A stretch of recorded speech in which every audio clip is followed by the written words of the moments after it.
Welcome to #FinanceMaster. Kick back, relax, and enjoy this week's show. Hello, everyone. Welcome to another episode of the #FinanceMaster show. It's the last episode of 2024. It's also the last episode, at least in this current format here. 2025, we will be taking a different direction. You can still expect a lot of high quality content from #FinanceMaster and from Business Partnering Institute. So don't despair. Plus, there's more than 100 episodes of the #FinanceMaster podcast available on your favorite podcast channels. And of course, the YouTube channel will continue to exist as well. My name is liu-lindberg.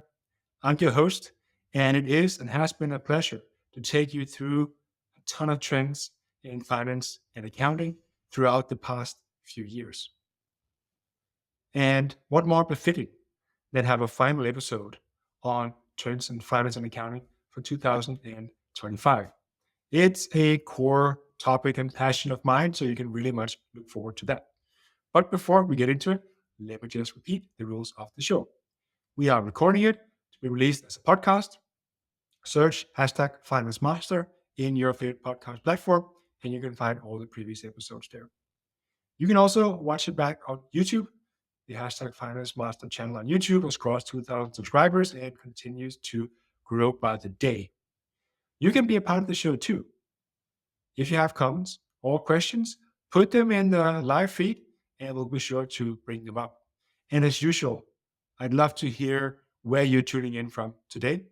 Put that in the comment section as well, and I'll be sure to call out all the lovely participants that we have. With that said, let's get into today's topic, which is strategic business partnering for finance. Earlier today, we published the article in our LinkedIn newsletter, Trends in Finance and Accounting, which is close to 350,000 subscribers.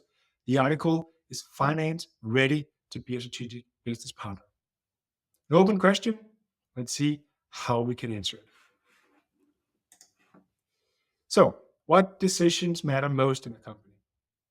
Few would disagree that strategic decisions matter most. This is underlined by the fact that most strategies fail to deliver the expected return on investment, to the disappointment of executives and shareholders alike. Previously, we talked about how CFOs can exercise strategic leadership to increase the chances of strategic success and strategic value creation. If you want more insights on that, don't hesitate to reach out. This is undoubtedly an admirable ambition. However, is it feasible for the CFO and the finance function? Let's explore that in today's show. Because the jury is definitely still out on this, despite the finance function having worked for decades to become a business partner. You would argue that finance has succeeded with the ambition of business partnering at the lower levels of decision making, operational and tactical. This is highlighted by the advent of finance business partner roles in companies across the world. These sit close to decision makers throughout the company and the FP&A team's efforts in adapting innovative budgeting and forecasting processes. We believe it's time to take the next step on the business partnering agenda in 2025. So we have made it one of the top trends to watch. Finance should complete its business partnering ambition by becoming a strategic business partner. And in the final share of the year, we discuss what it takes to deliver on the ambition. So what's the success criteria for a strategic business partner? Knowing if you're succeeding as a business partner is simple. We've highlighted 3 KPIs: business results, customer satisfaction, and documented value creation. How does this look for strategic business partnering? Business results. So while a company's mission and vision can be intangible, the strategy cannot. There need to be concrete and measurable goals for the company to achieve. Most often, these are also financial goals. And these are what CFOs should measure themselves by. Failing to hit the target means we're failing as strategic business partners. It is that simple. Customer satisfaction. At the strategic level, there are three main stakeholders, four if it's a listed company. The primary one, of course, is the CEO, managing director, whatever they're called, followed by the board and the wider management team. And if it's a listed company, of course, you have investors as well. If they're not satisfied with the work of finance and the CFO, then no matter the business results, we're failing as strategic business partners. And finally, documented value creation. This is usually the most tricky part of evaluating finance success. However, it's about outlining finance role in the strategy process, the cascade, and the follow-up. We're failing as strategic business partners if this role is a passive one. We're simply just reporting in a neutral, objective manner what's happening. Don't do that.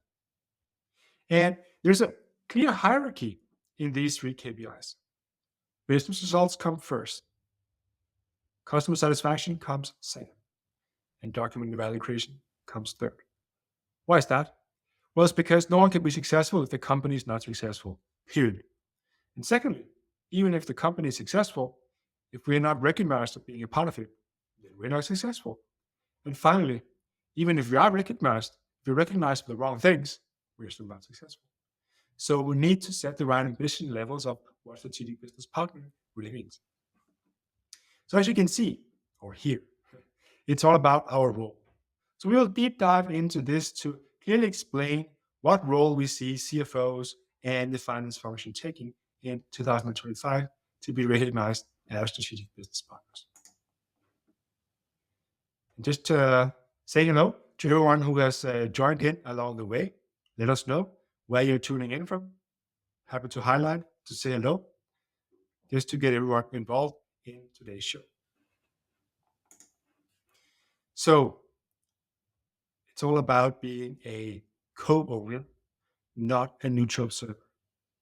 In traditional literature, the CFO is supposed to be a steward of company resources and be the company's board and shareholders' eyes and ears. It predicated that the CFO's role was almost like an outside observer of company matters. She or he would then highlight if things weren't on track and prompt the management team and others to rectify the course and get the company back on track.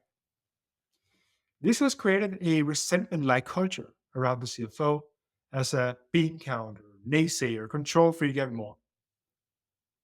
We have long advocated that it's time to ditch the stereotype, but it's also time to recognize that it's more than a rebranding exercise.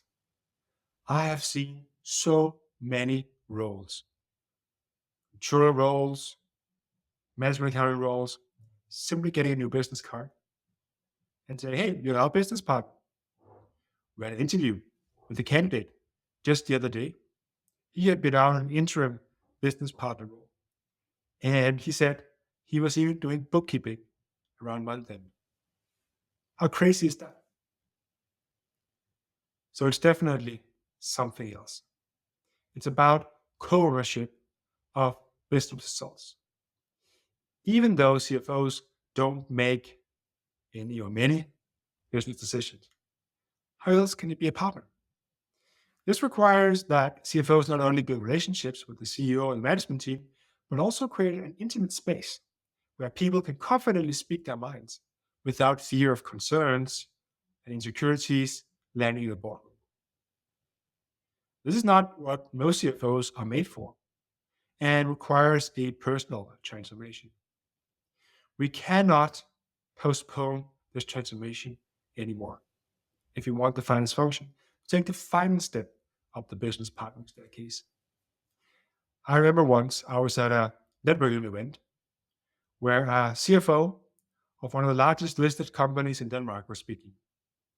And this was a networking event with finance directors and business finance people, FP&A people, people that want to make an impact. And he spoke about accounting and process transformation. Look, this is important too. But if that's all the CFO is talking about, forget about it. Fast forward a year from that event, he was fired. We're simply not cutting it as a business partner. And we see this more and more often. If CFOs and senior finance leaders, all the way down ranks, if you're not able to transform into this role of a business partner, forget about it. We're not creating an impact. We're not worth our compensation. I'm sorry to say, but that's the reality. Speaking of the staircase, we could try to visualize it like this. So we have operational impact, then we have tactical impact, and strategic impact. Operational is around financial reporting and analysis, cost control, and performance metrics and KPIs. Important stuff, by all means. But this is more the stewardship. Tactical is around forecasting and budgeting, investment analysis, business process improvement. Probably more of a catalyst, which you'd use the 4 phases of the CFO that Deloitte coined. So again, really important. Most finance teams get stuck in these two, never make it to the last level of the staircase, which is scenario analysis, M&A, strategic planning.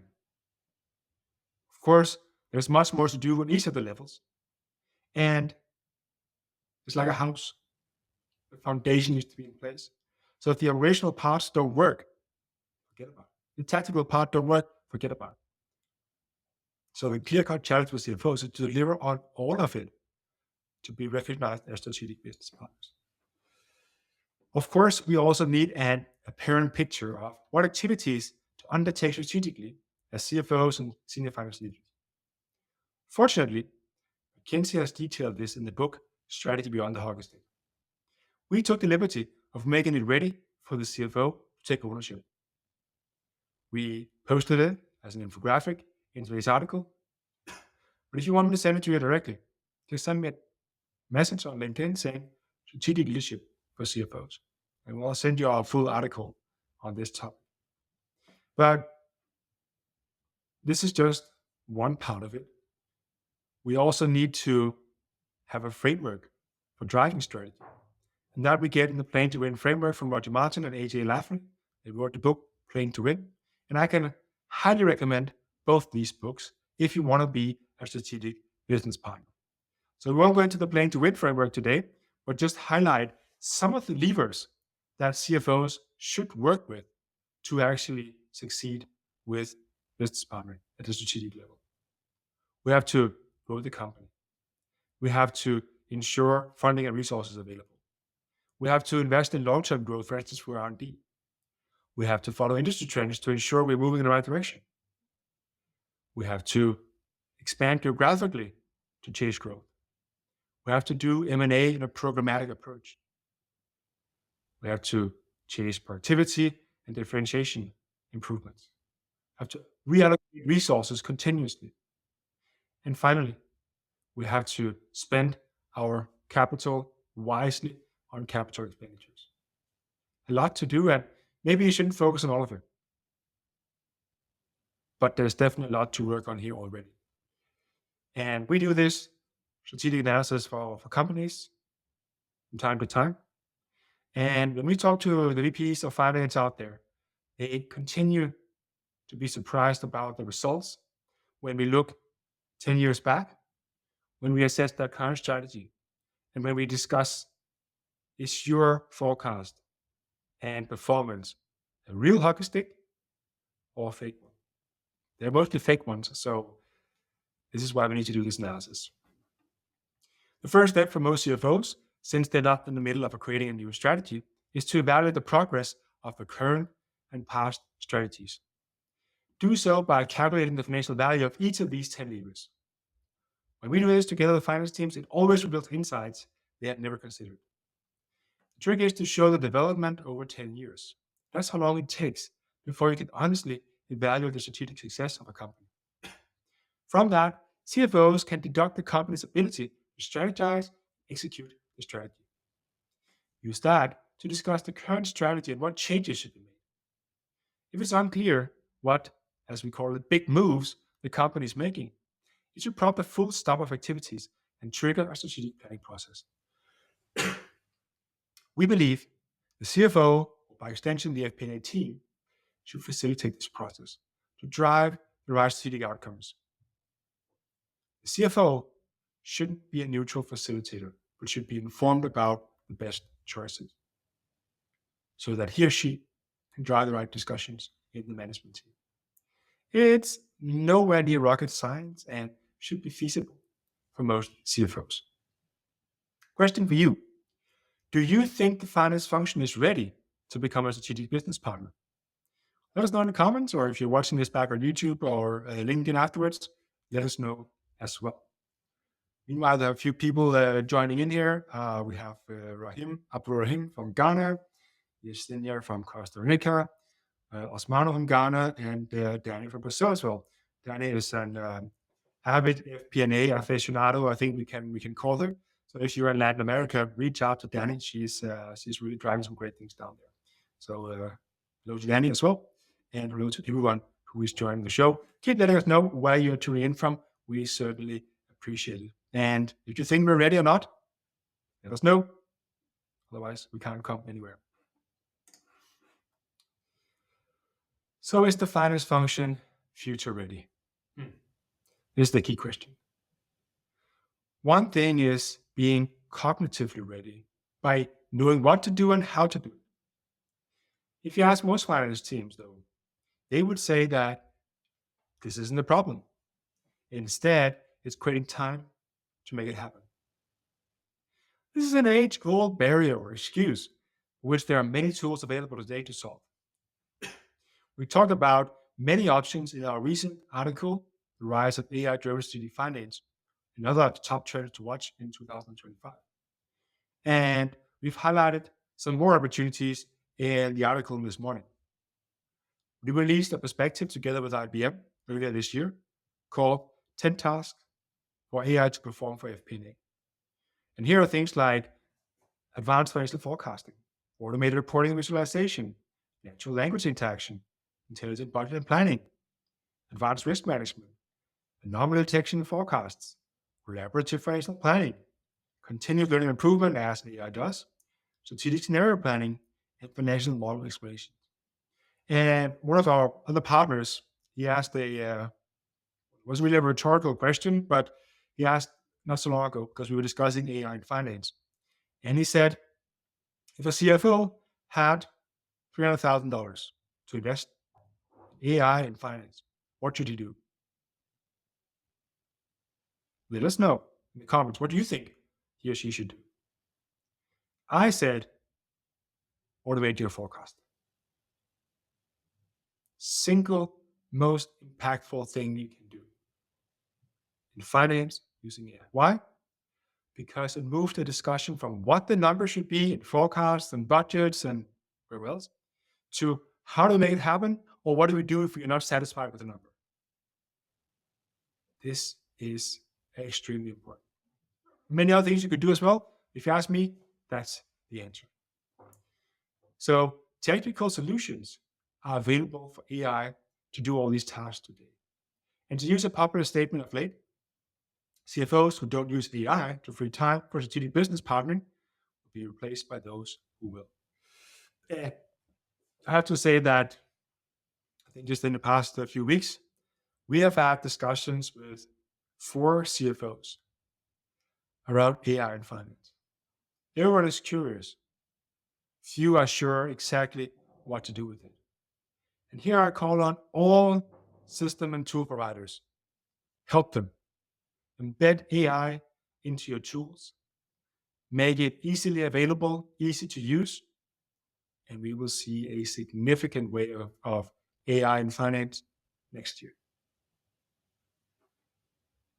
The opportunity is ripe for CFOs to become strategic business partners, but it requires that the operational and tactical tasks are still delivered with high quality.